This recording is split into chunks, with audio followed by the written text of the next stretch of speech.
हाय friends, मैं हूं Manav. Welcome to Movie Shoovy. करते हैं आपस में पॉजिटिव सा नमस्कार। तो मैं ये बताना चाहूंगा कि पहले तो थैंक यू वेरी मच। जितने भी मूवी शूवियंस हैं ना, वो बहुत ही रिस्पेक्टफुल रहते हैं जनरली वीडियोस के अंदर। और आउटसाइडर्स आते हैं ना, उनको लगता है कि जैसे बाकी चैनल चल रहे हैं ना, गाली गलौज करो, ये करो, तो बड़ा मजा आ रहा है। तो अभी सुबह हमने रिएक्शन दिया कि किस तरीके से रणबीर कपूर का एक लुक आउट हो गया, अच्छा लगने लग गया। रामायण का साईं पल्लवी बहुत अच्छी लग रही है माता सीता में। तो उसको भी ट्रोल करने लग गया कि यार ऐसा कैसे बोल दिया, हमारे प्रभास को क्यों नहीं अच्छा बोला। फिर प्रभास का जेन्युइनली कुछ आ गया कि उसकी मूवी कब आने वाली है, उसका भी पोस्टर आ गया, उसका भी रिएक्शन दिया, और एक थोड़ा सा स्केयर भी क्रिएट हुआ कि भाई जेन्युइनली यूज करना हमारी माइथोलॉजी को, कुछ अलग अलग मत करना। लेकिन वैसे बहुत प्रॉमिसिंग लग रही है। I am really looking forward to it. और ये मूवी मैं सबसे ज्यादा एक्साइटेड हूँ देखने के लिए। ये नहीं सुना किसी ने, बट ये बोला कि भाई स्केयर क्या है इसके अंदर। तो फिर प्रभास के वो फैंस आगे लड़ने जुड़ने के लिए कि ऐसा क्यों बोल दिया मेरे प्रभास को, तुम ना शाहरुख खान के फैन हो। तो मुझे लगा कि यार ये आउट ऑफ अ सडन ये लिंकेज क्या है, मतलब यहाँ अगर आप प्रभास को कुछ बाई चांस फीडबैक दे दिया तो आप इसके फैन हो। पता नहीं कहाँ कैसे सोचते हैं यार आजकल के निकम्मे बेरोजगार लोग, समझ में नहीं आता। और उनको ये भी समझ में नहीं आता कि यूट्यूबर्स जो होते हैं, इसका मतलब ये नहीं होता कि कुछ भी जाके कह दो। क्योंकि माँ बहन की गाली का मतलब होता है कि तुम भी खा सकते हो वो सेम चीज। ठीक है बात, जैसे आप चलते फिरते कभी कहीं जाते हैं तो किसी को भी कुछ भी थोड़ा ना बोल देते हैं, सभ्यता के दायरे में रहते हैं ना। तो वैसे ही रहो यार, मतलब माहौल क्यों खराब कर रहे हो सोशल मीडिया का। अपना पॉइंट ऑफ व्यू रखो। बोलो कि हम नहीं एग्री करते, प्रभास जैसा भी होगा हमें बहुत ज़्यादा पसंद है, हमें भी बहुत ज़्यादा पसंद है, बाहुबली में भी पसंद है। हम नाग अश्विन की मूवी को लेके भी बहुत ज़्यादा एक्साइटेड है। लेकिन कुछ अगर ऑब्जर्वेशन है तो बता दे, तो रोना पिटना क्यों शुरू हो जाता तो समझ नहीं आता। और ये सिर्फ प्रभास के लिए नहीं है, कोई भी जो फैन क्लब होता है ना इसी तरीके से रोता है। शाहरुख खान का फैन क्लब भी बहुत बड़ा है, वो भी ऐसे रोने लग जाते हैं। अक्षय कुमार का कुछ होता है वो भी रोने लग जाते हैं। तो मतलब कुछ कहो मत, नहीं तो हम पड़ जाएंगे गिद्धों की तरह। अजीब ही मेंटालिटी है। समझ में नहीं आया। नॉर्मल अगर कॉन्वर्सेशन हो ही नहीं सकती, भक्ति करेंगे सिर्फ हम। देश भी वैसे ही होता चला जा रहा है, भक्ति करेंगे हम, एक साइड पे ही हो जाएंगे। हम न्यूट्रल बात ही नहीं कर सकते। बड़ा अजीब है। एनीवेज, बड़े मियाँ छोटे मियाँ तो रिटर्न ऑफ है, ये आपको पता ही है। डे 70 जो है 50 lakhs है। तो 60.5 हो चुका है, 103 हो चुका है। वर्ल्ड वाइड कलेक्शन 105 पे ही समाप्त हो जाएगी। मैदान का सडनली आज काफ़ी ज़्यादा इंक्रीज आया है, क्योंकि कंटेंट तो अच्छा था ही, पता नहीं लोग क्यों नहीं जा रहे थे देखने के लिए। तो इसके बारे में थोड़ा सा विचार विमर्श करते हैं। ये डे 17 के अंदर 1.5 करोड़ करती है। तो 39 करोड़ जो है वो 40.5 करोड़ हो चुका है, और 56 करोड़ हो चुका है इसका वर्ल्ड वाइड कलेक्शन। और हमने आपको बताया था कि अगर ये 70-75 क्रॉस करती है तो ये थोड़ा सा, मतलब ये कह सकते हैं कि किसी को लॉस नहीं होगा 75 के ऊपर। ये इस तरीके के जोन के अंदर है। तो 75 का मतलब है कि 40 पहुंच गई, 25 लाख 25 करोड़ रुपए इसको और करना, जो कि ये कर नहीं पाएगी। ये हायर साइड पे नेट इंडिया जिस तरीके से जा रही है 50 पे क्लोज होगी। तो 50 पे क्लोज होगी मतलब 25 करोड़ रुपीज के आसपास जो है वो डिस्ट्रीब्यूटर को आएगा। यानी कि उसको 50 करोड़ रुपए का लॉस होगा। बीएमसीएम की तो बात ही छोड़ दो, वो तो बहुत मल्टीपल करोड़ अलग ही लेवल पे ही चल रही है। वो तो 180+ करोड़ रुपीज के आसपास का लॉस चल रहा है। यहाँ पर भी अच्छा खासा लॉस है, which is big loss I would say for the producers, distributors. But producer ने तो अपनी बेच के अपने पैसे पूरे कर लिए, जो कि वो 3 साल से 4 साल से बनाने की कोशिश कर रहे थे। दो और दो प्यार मेरे को बिल्कुल समझ में नहीं आया कि ये मूवी कैसे लोगों को समझ में नहीं आ सकती है।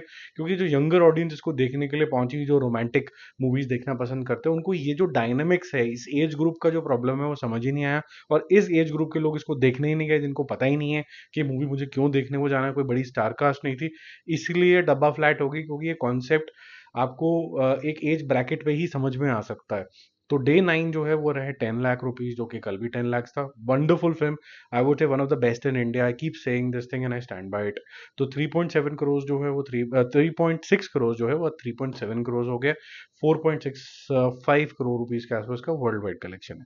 आवेशम बहुत अच्छा स्टेबल चल रही है, आज करीबन 3.5 करोड़ रुपीज के आसपास क्लोज करेगी। कल 3 करा था 16th डे, आज 17th डे है। तो 61 के आसपास ये पहुंच जाएगी। और 112 करोड़ रुपीस के आसपास का वर्ल्ड वाइड कलेक्शन होगा। अच्छा चल रहा है इसका। घोस्टबस्टर की बात कर लेते हैं। अब टोटल जो इसका हो गया डे 2 का मिला के वो 1 करोड़ है, तो ज़्यादा चमकी नहीं है। और ज़्यादा चमकने वाली बात भी नहीं थी ये। हालांकि फन मूवी है, but at the same time there is nothing new in this one. Ruslaan भी ऐसी एवरेज मूवी है, बट जितना इसको डिस्गस्ट किया गया वैसी नहीं है। हम ये भी नहीं कह सकते हैं कि जो इसके अंदर एक्टर है उसने बुरी एक्टिंग करी नहीं है, ये भी नहीं कह सकते हैं कि बुरी बनी है। जस्ट दैट कि एक एक्सपेक्टेशन मिसमैच है, कि अचानक से हम एक एक्टर को ऑलमोस्ट बेकार सा देख रहे थे, अब वो अच्छा सा दिखने लग गया, थोड़ा दिमाग प्रोसेस नहीं कर पा रहा है इस बात को। और दूसरा, लोगों की आदत बन गई है कि हम एक सेट ऑफ एक्टर्स को ही जो है प्रमोट भी करेंगे, उन्हीं का साथ देंगे, बाकी कोई कुछ भी कर ले बस लग जाएंगे ट्रोल करने के लिए। मतलब एक्सेप्टेंस लेवल जीरो होता चला जा रहा है, पता नहीं क्यों। डे टू का जो कलेक्शन है वो है 1 करोड़ रुपीज, 1.75 करोड़ रुपीज का टोटल हो चुका है। ये मूवी जो है इतनी बुरी नहीं है, ये किसी पुराने जमाने में आती प्री कोविड एरा के अंदर तो अपने पैसे वैसे तो आराम से पूरी कर लेती। मैं लड़ेगा एक इंटरेस्टिंग मूवी है जो बॉक्सिंग के ऊपर है। अच्छी मेहनत भी करी है लड़के ने, but at the same time किसी को पता ही नहीं है कि मैं अपने को जाके देखना है। तो कल 10 lakhs किए थे, आज भी 10 lakhs करके 20 lakhs इसका टोटल हो गया है। ये अंडर 1 करोड़ के अंदर या अंडर 50 लाख के अंदर ही ये राइट ऑफ हो जाएगी। रुसलान 5 करोड़ रुपीज के आसपास खत्म हो जाएगी। गोडबस्टर भी मुझे नहीं लग रहा कि 6-7 करोड़ रुपीज से ज़्यादा जा पाएगी। आवेशम की अगर हम बात करें तो मुझे लग रहा है कि जो नेट इंडिया कलेक्शन है वो 65 करोड़ तक, 75 करोड़ तक जाके स्टॉप होने की कंडीशन पे आ जाएगा। दो और दो प्यार का नेट कलेक्शन 5 करोड़ रुपीज के आसपास खत्म हो जाएगा।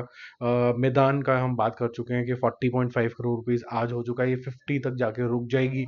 बड़े मियाँ छोटे मियाँ ये 60.5 पे है, ये 65 करोड़ रुपीज के आसपास जाके समाप्त हो जाएगी। काफी हद तक आईपीएल भी लोग देख रहे हैं, तो वो ट्रैफिक से भी समझ में आता है कि आपके चैनल पे कितना रुझान आ रहा है, कितना आया करता था, उससे समझ में तो आ रहा है। सर्चेस भी लोगों की एंटरटेनमेंट सेगमेंट में कम हो गई हैं, मूवीज कम रिलीज हो रही हैं, वेब सीरीज कम रिलीज हो रही हैं, तो सारा ध्यान अभी आईपीएल के ऊपर ही है।